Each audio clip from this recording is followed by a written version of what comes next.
The Xur Report is brought to you by Trophies. Have you earned all your Destiny trophies yet? If not, you suck.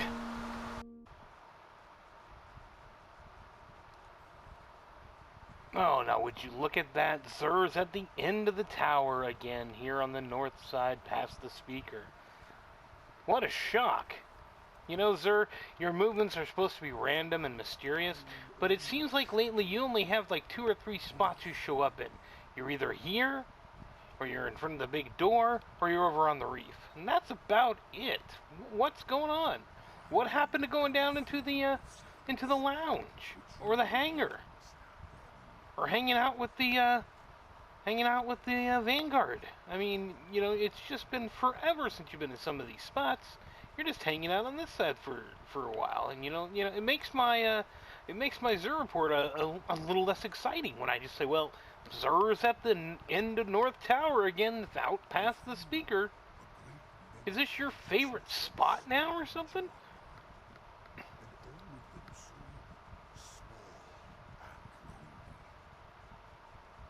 Small and lonely. Alright, well, I guess it's a minor quibble to talk about where you're located. Might be more important to understand why the hell Spooky Skelly 09 keeps teabagging you. Come on, you're level 22. I mean, maybe you haven't been here before, but, you know, shows her a little respect. He's bringing you exotics. Stop teabagging everybody. Jesus, Spooky Skelly, what the hell's wrong with you? Act like you've been here before. Anyway, let's see what Xur's got this week. Alright! I'm the King, aka the Scott, welcoming you to the Xur Report this week. Now, if you've been following the Bungie weekly updates, or This Week in Bungie as they call them now, this week they let a little bit of information fly out about our quote-unquote next adventure in the Destiny universe. Next Thursday, June 9th, at I believe 10 a.m. Pacific, they're going to have another one of their live reveals where they're going to discuss, or actually reveal, I guess, since they're calling it live reveal, they're going to reveal the next expansion for Destiny, which, as you know, many of you probably already know, was leaked a few weeks ago in picture form, called Destiny Rise of Iron, with a picture of Lord Saladin, the vendor for Iron Banner, standing there with a flaming axe, which, if we get that weapon, should be pretty cool, and a bunch of wolves. So the storyline is believed to be involving the Iron Lords, as well as a possibility of a Fallen-based raid. So that is the speculation, and we'll find out more info about all of this next week, hopefully from Bungie, about what's coming to Destiny. As, you know, right now we are sort of in a very, very large holding pattern above the tower, flying in circles, week in and week out. I have actually taken a bit of a vacation from Destiny. I'm still doing raids at the reset. I killed orcs, you know, 3 times at reset this week. But other than that, I haven't really touched the game much. Instead, I've been going back to my first love in video gaming, or maybe not first love, but my first love in PlayStation gaming, which is trophy hunting. I actually managed to pop my 100th Platinum trophy this week, and then I topped that by getting number 101 shortly thereafter. So I've been a little active in other games, which, you know, Destiny says you should do, but, you know, it's kind of a bad idea for any game to say, hey, you should go play another game. You know, but, you know, I have done that, not really taking Bungie's advice, but, you know, just getting to a point with Destiny where there's not much left for me to do. So I've been compensating by, you know, dropping back into my previous addiction in gaming, which, you know, like I said, trophy hunting. Anyway, the only reason I bring that up is because of the next week we're going to find out more information about what is happening with Destiny. Is something good going to, come forward? Are we going to get something big like, people are believing? Hopefully we'll find out some of the answers to those questions.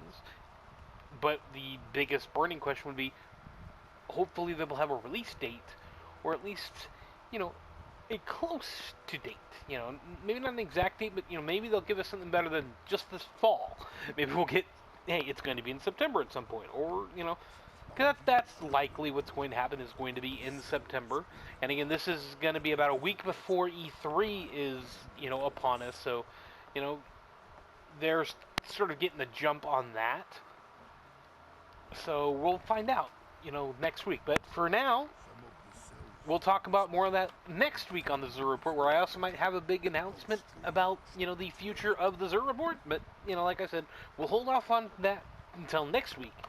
For now, let's see what he's got this week.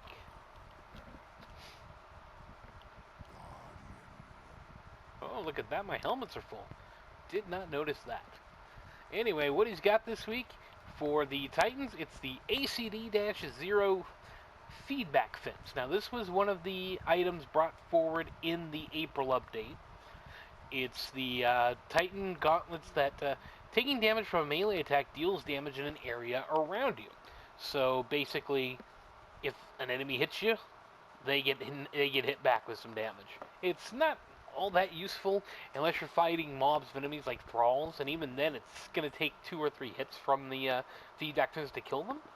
So, it's fun to play with, but in terms of practical use, not all that practical. It's got discipline and strength, and you might want to re-roll it. Increase reload speed with the hand cannons, increase melee attack speed. So, I mean, it's an interesting item. It's like I said, it's more of a toy than it is a useful item. So, keep that in mind. For the Hunter this week, it is the Graviton Forfeit. This helmet gives you the Shade Step perk, which is the very last perk you unlock in the Night Stalker skill tree. I typically just use Shade Step that way, and I forego using the helmet. I originally did use the helmet because I got it really early on, before I actually managed to unlock Shade Step. Even if you haven't unlocked it in the skill tree, you can still use it with this helmet. So, if there's anybody out there that's playing this, and watching this, it's new to the game, or just doesn't play their Hunter all that much, this gives you a chance to try it without maxing out the skill tree.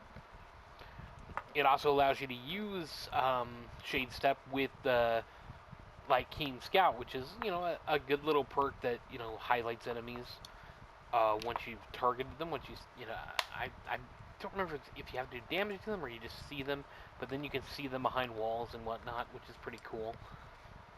And it also points out, chests or spin metal or whatever on the map when you get close to it, so you can grab it.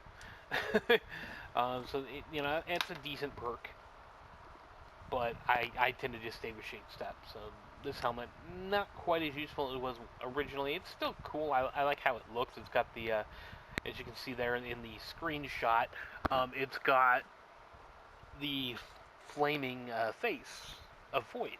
So it looks kind of cool. But that's about it. For the Warlock, we've got Alchemist Raymond. We can take a look at that here.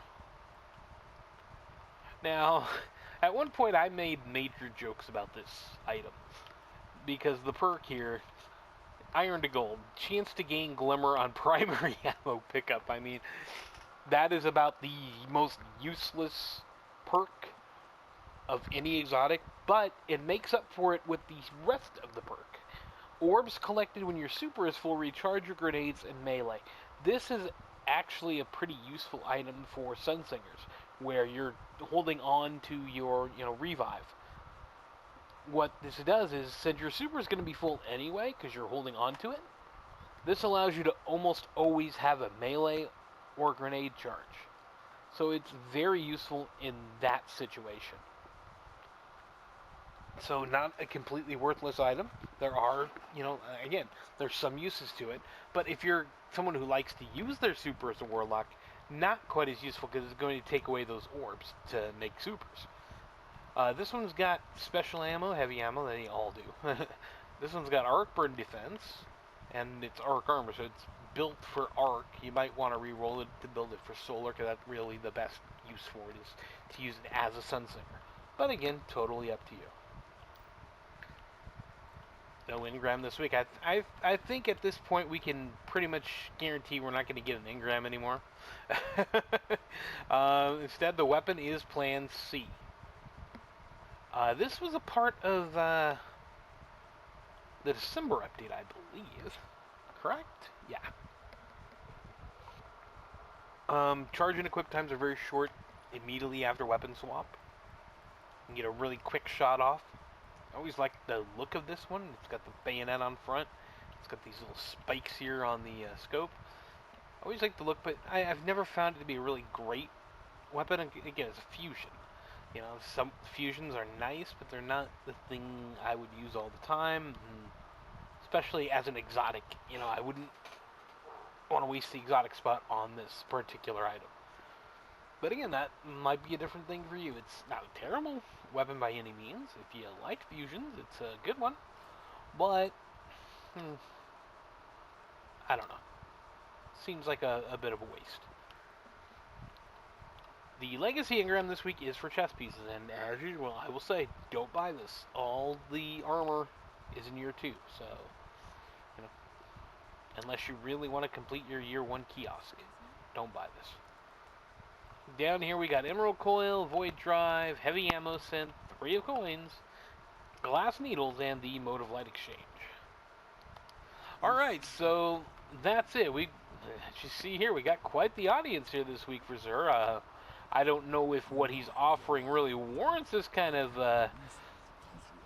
audience, but I'm sure these guys will be dissipating pretty quickly after they take a look.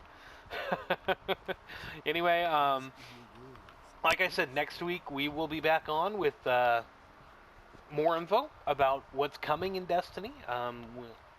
We'll take a look at what Xur's got. Oh, look at that hot redhead. Wow, nice.